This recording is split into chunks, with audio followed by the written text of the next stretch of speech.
هل لك سر عند الله بينك أنت وبين الله هل لك صدق. Bismillahirrahmanirrahim. Assalamualaikum warahmatullahi wabarakatuh. Alhamdulillahi rabbil alamin.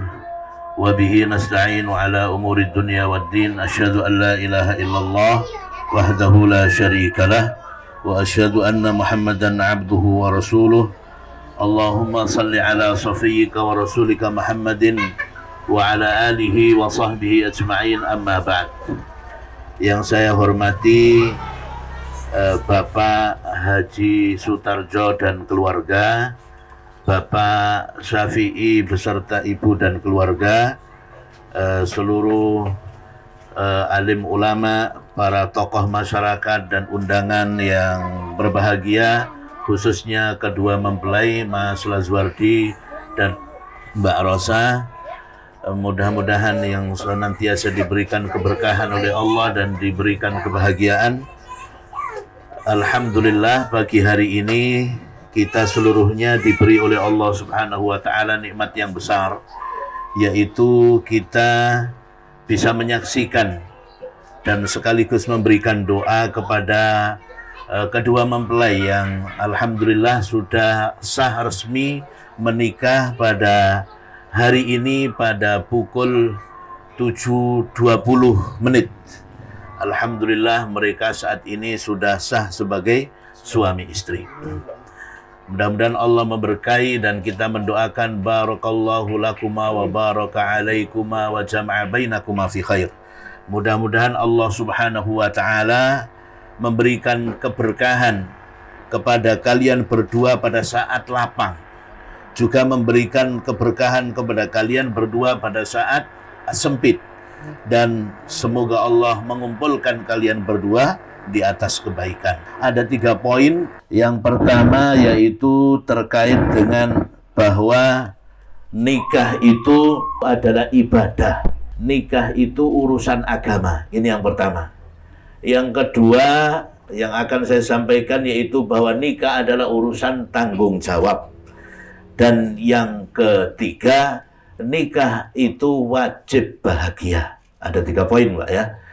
Yang pertama, bahwa nikah itu urusan agama atau urusan ibadah. Oleh karena itu, ada rukun, ada syarat yang harus dipenuhi. Nah, karena ini urusan agama, kalau di barat, nikah itu urusan budaya, sehingga tidak sakral. Di barat itu, Pak, orang menikah sudah kumpul kebo sebelumnya.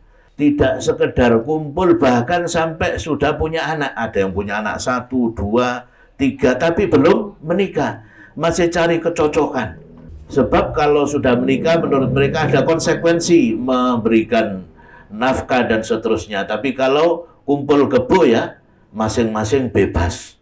Nah, di sini itu berbeda dengan Islam. Islam ini urusan nikah adalah urusan agama, urusan ibadah.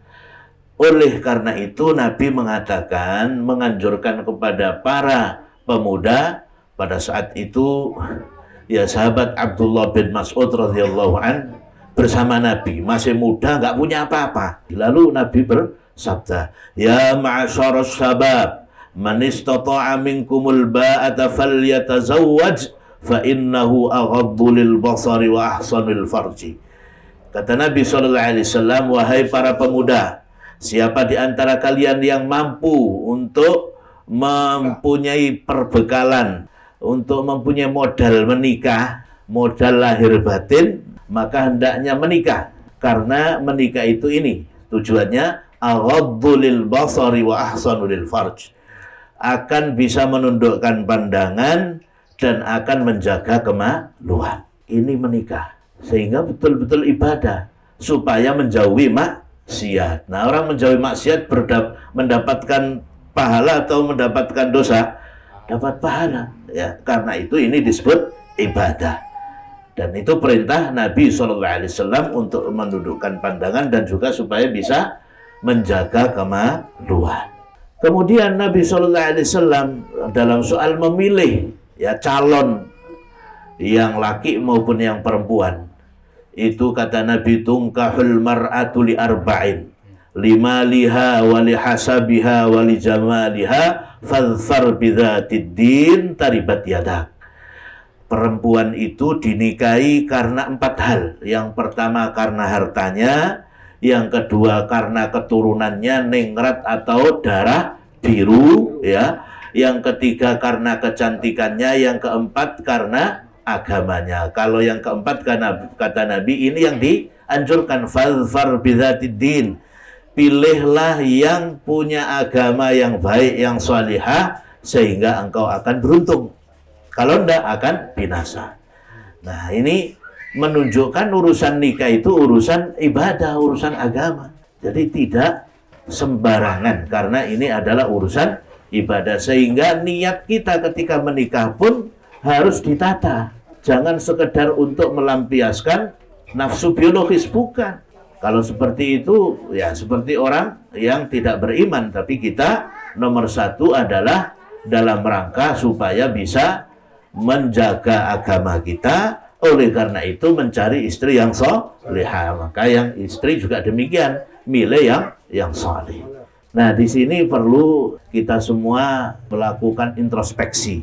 Jadi kalau sudah tahu demikian, maka niat kita ditata kembali. Kalau masih belum tatak, ya, ditata kembali. Niatnya ini adalah untuk beribadah, untuk memenuhi apa yang menjadi perintah Allah dan Rasulnya. Ini nikah. Sehingga dengan demikian, nikah ini benar-benar mendatangkan pahala. Ini nomor satu, yaitu bahwa nikah itu urusan agama, urusan ibadah. Yang kedua tadi apa, Pak? Ibu?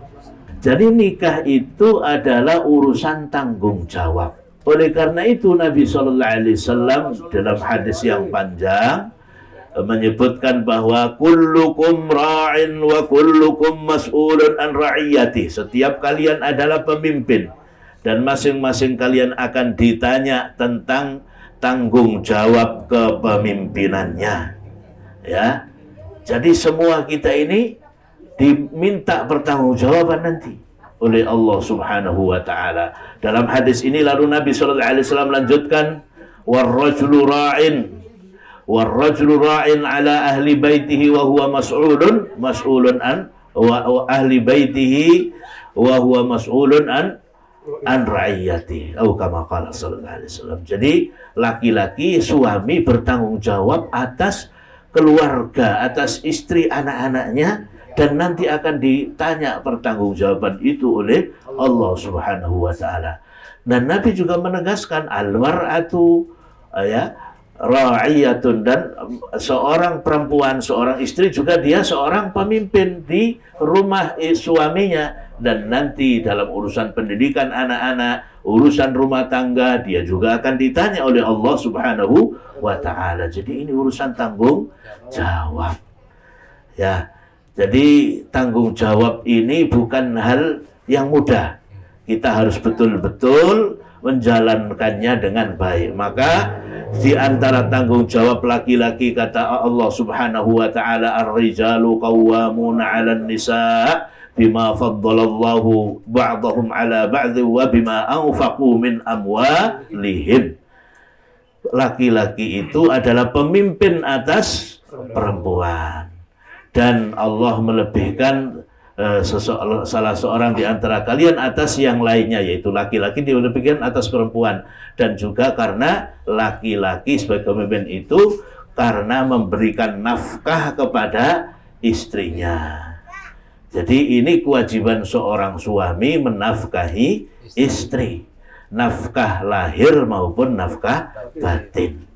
Ini kewajiban, ini tanggung jawab yang harus ditunaikan dengan sebaik-baiknya, sehingga nanti ini tanggung jawab ini ketika kita ditanya oleh Allah akan bisa menjawab dengan baik, karena sudah menjalankan kewajiban urusan rumah tangga, baik yang suami maupun yang istri.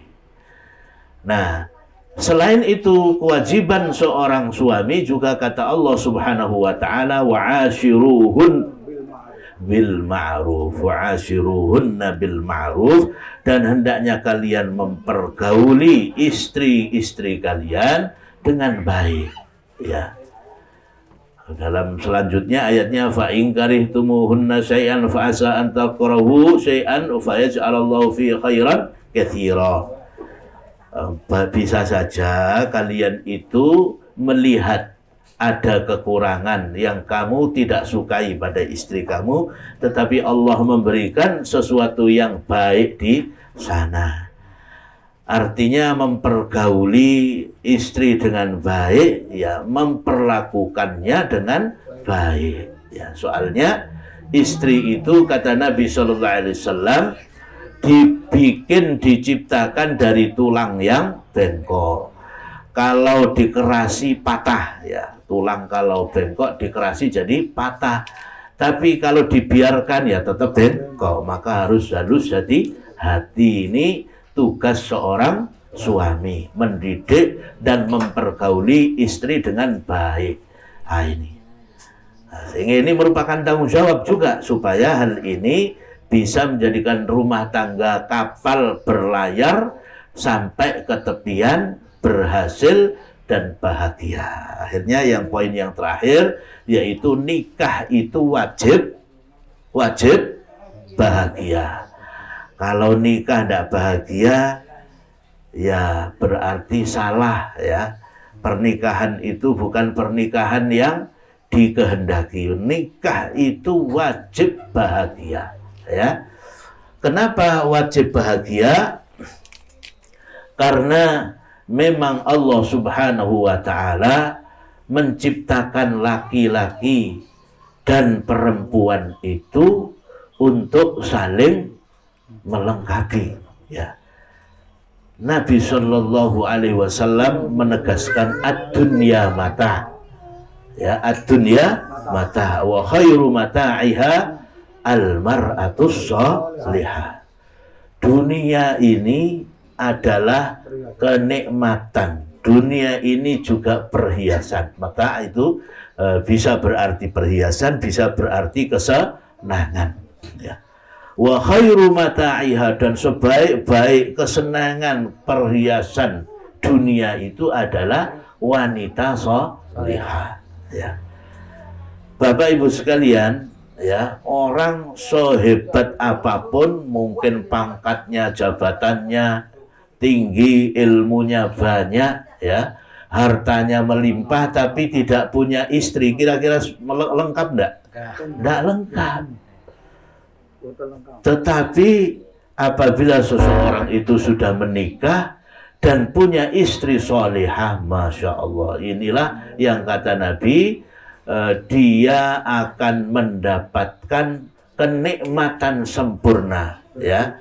Khairu mata', yaitu sebaik-baik, sejati-sejatinya kebahagiaan, sejati-sejatinya kesenangan, yaitu memiliki istri yang salihah. Ini luar biasa.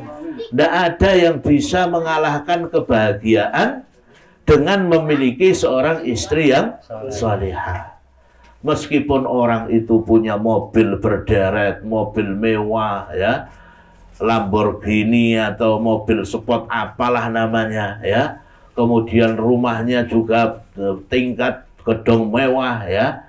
Kemudian jabatannya, kemudian gelarnya berderet-deret, tetapi kalau ternyata dia tidak memiliki istri solihah, maka berantakan, maka hidupnya menderita, ya, menderita, ya. Jadi hidup ini akan lengkap dan sempurna kebahagiaannya kalau dia memiliki istri solihah, ya. Dan inilah yang harus diupayakan, ya, harus diupayakan, karena memang kita semuanya ini dikumpulkan oleh Allah Subhanahu wa Ta'ala. Bayangkan, Nabi Shallallahu Alaihi Wasallam sudah memberitahukan kunci kebahagiaan itu di istri yang salihah. Lalu Allah Subhanahu wa Ta'ala, seperti ayat yang tadi dibaca tadi, apa tujuan daripada pernikahan? Litaskunu ilaiha, wa ja'ala bainakum mawaddatan wa rahmah. Jadi kalau orang nikah tidak bisa mencapai tujuan ini, pernikahan yang gagal. Islam mengajarkan nikah itu wajib bahagia. Mana dalilnya? Litaskunu ilaiha. Supaya kalian bisa merasakan ketenangan, kedamaian, ketentraman, dan kebahagiaan itu litaskunu ilaiha. Ilaiha ini hanya kepada siapa? Dhamirnya kepada perempuan, kepada istrinya. Ya.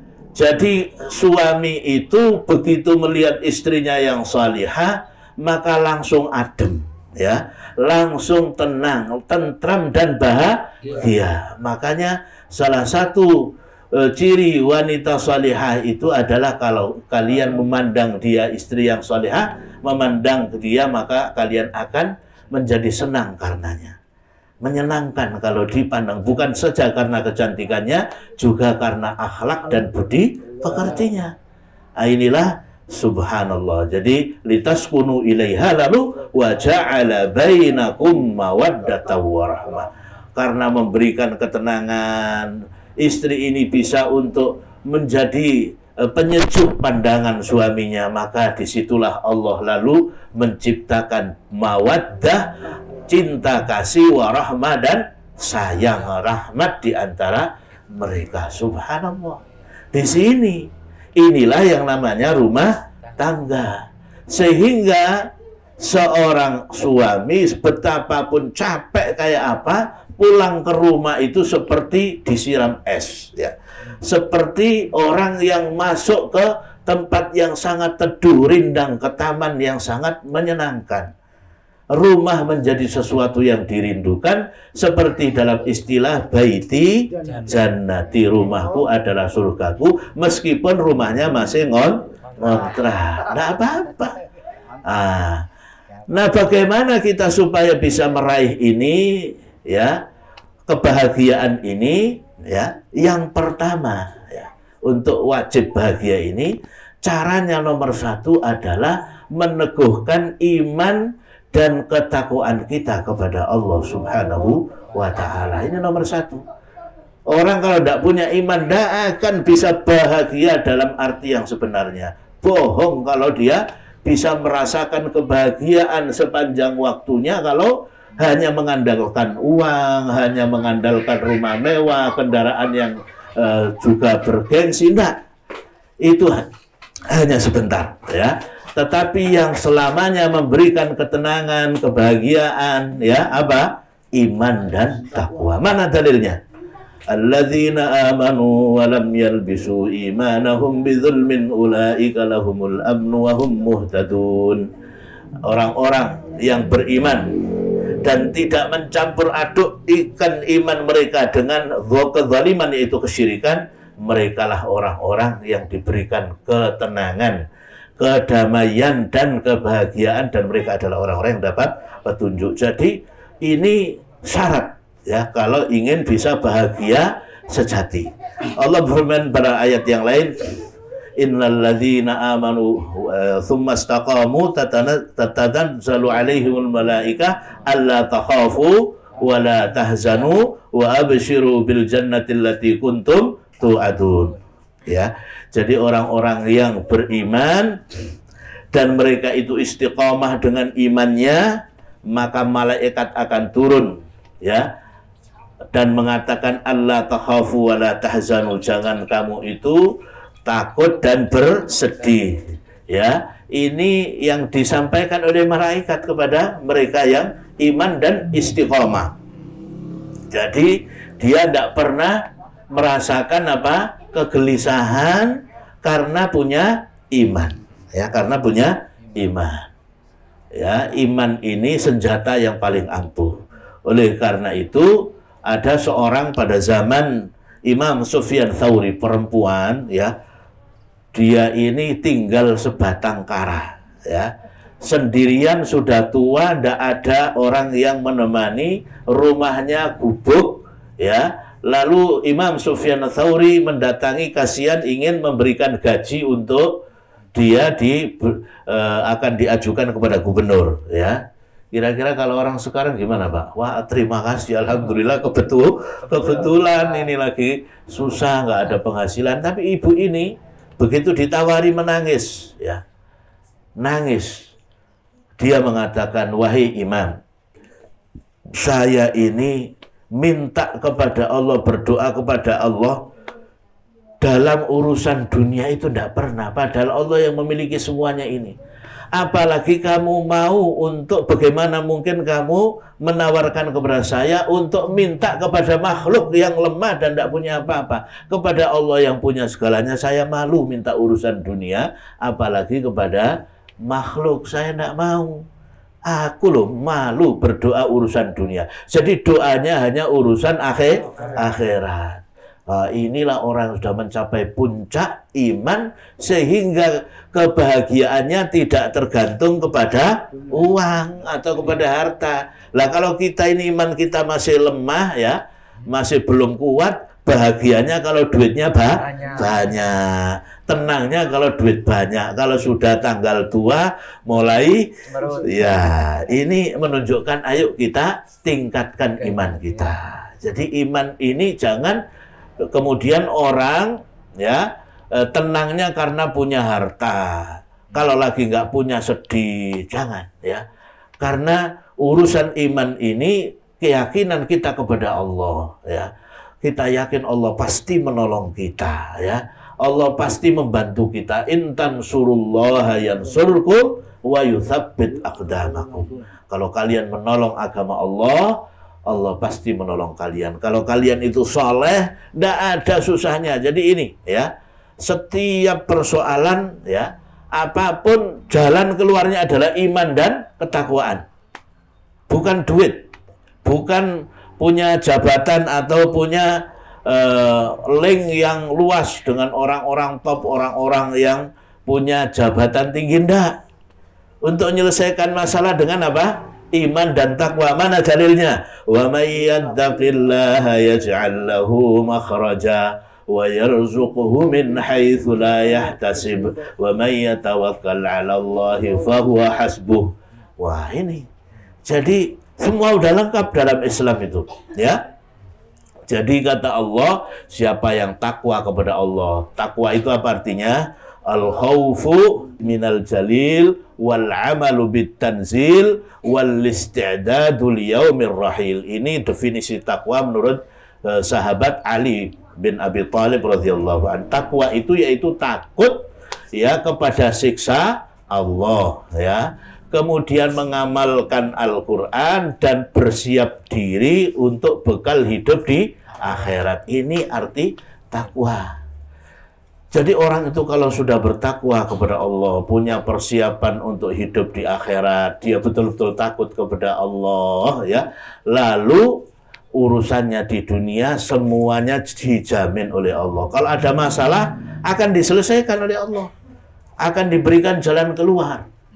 Ya, kalau enggak, ya, kalau orang itu enggak bertakwa kepada Allah, meskipun duitnya banyak Pak, ya, ibu-ibu, ya. Orang itu punya masalah meskipun duitnya banyak, ya, meskipun dia punya jabatan dan sebagainya, mentok, nggak ada solusinya, karena Allah tidak memberikan ridho.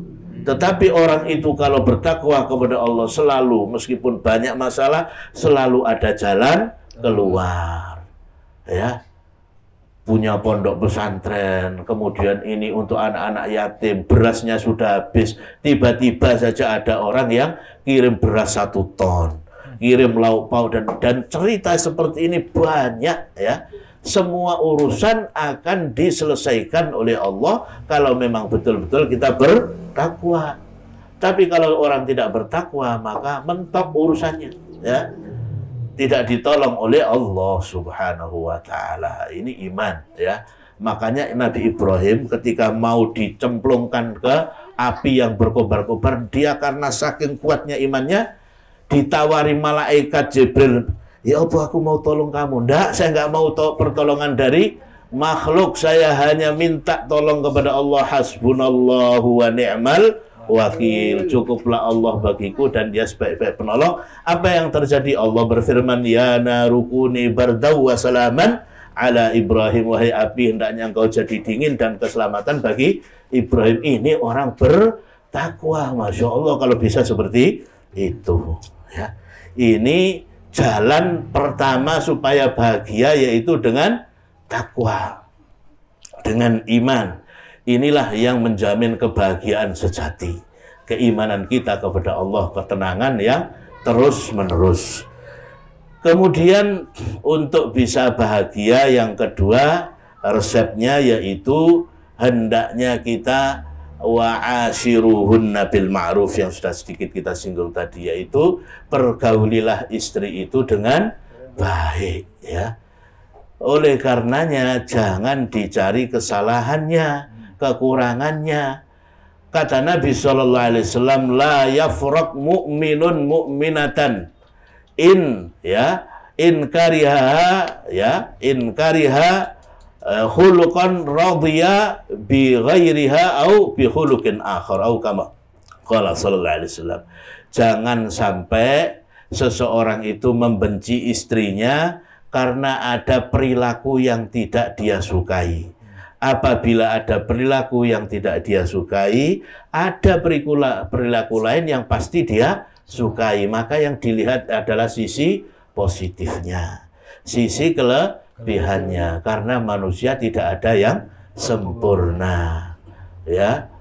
Jadi ini harus menjadi prinsip ya. Ada kesepakatan bahwa kita ini manusia yang pasti banyak kekurangan, kelemahannya. Mari kita melihat yang menjadi kelebihan masing-masing, kekurangannya harus dimaklumi, ditutupi. Jangan sampai membuat kita kemudian karena kekurangan lalu diumbar kekurangan itu jadi sebab perpecahan dan ketidakharmonisan. Makanya ini diantaranya yang perlu untuk diperhatikan. Mudah-mudahan insya Allah ya, kita ini kalau memberikan yang terbaik ya, pelayanan yang terbaik ya, urusan bagaimana kita dalam pergaulan ya, memberikan yang terbaik kepada pasangan kita, insya Allah ini akan menjadi sebab kita semuanya akan dapat kebahagiaan. Ini baik untuk pengantin yang sekarang maupun pengantin yang sudah lama ya.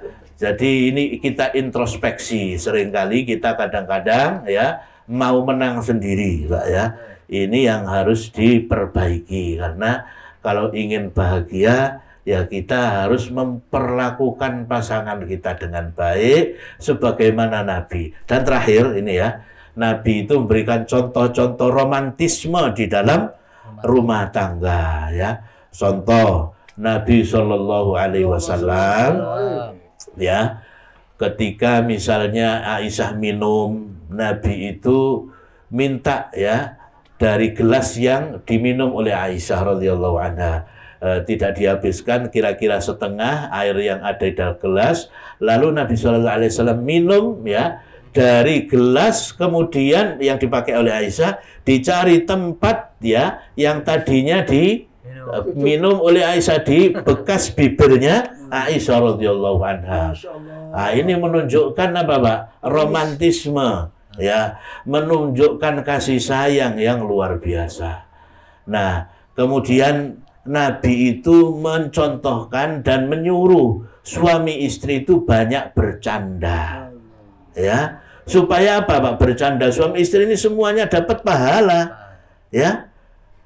Kata Nabi, suatu ketika ada namanya sahabat Jabir. Ini sahabat Jabir ini menikah, lalu ditanya, kamu nikah sama gadis apa janda? Bukan seperti nyanyian loh, Pak ya. Ini Nabi bertanya kepada sahabat Jabir ya. Lalu dikatakan oleh Jabir, ini saya menikah kebetulan dengan janda ya Rasul sallallahu alaihi wasallam. Maka beliau mengatakan, halla bikran tula'ibuha wa tula'ibuka. Kenapa kamu nggak menikah dengan gadis sehingga kamu bisa mencandainya dan dia bisa mencandai kamu? Jadi kalau gadis ini, alhamdulillah ini gadis sama perjaka toh ya, alhamdulillah. Ini nanti ya dipraktekkan ya, kata Nabi harus suka bercanda. Laki jangan serius terus ya, karena ini dua-duanya kebetulan intelektual ini, Pak ya. Ini Mbak Rosa ini 3 minggu yang lalu baru di wisuda S2 ya. Ketika S1-nya juara terbaik lah, ini lulusan terbaik waktu di Surabaya ya.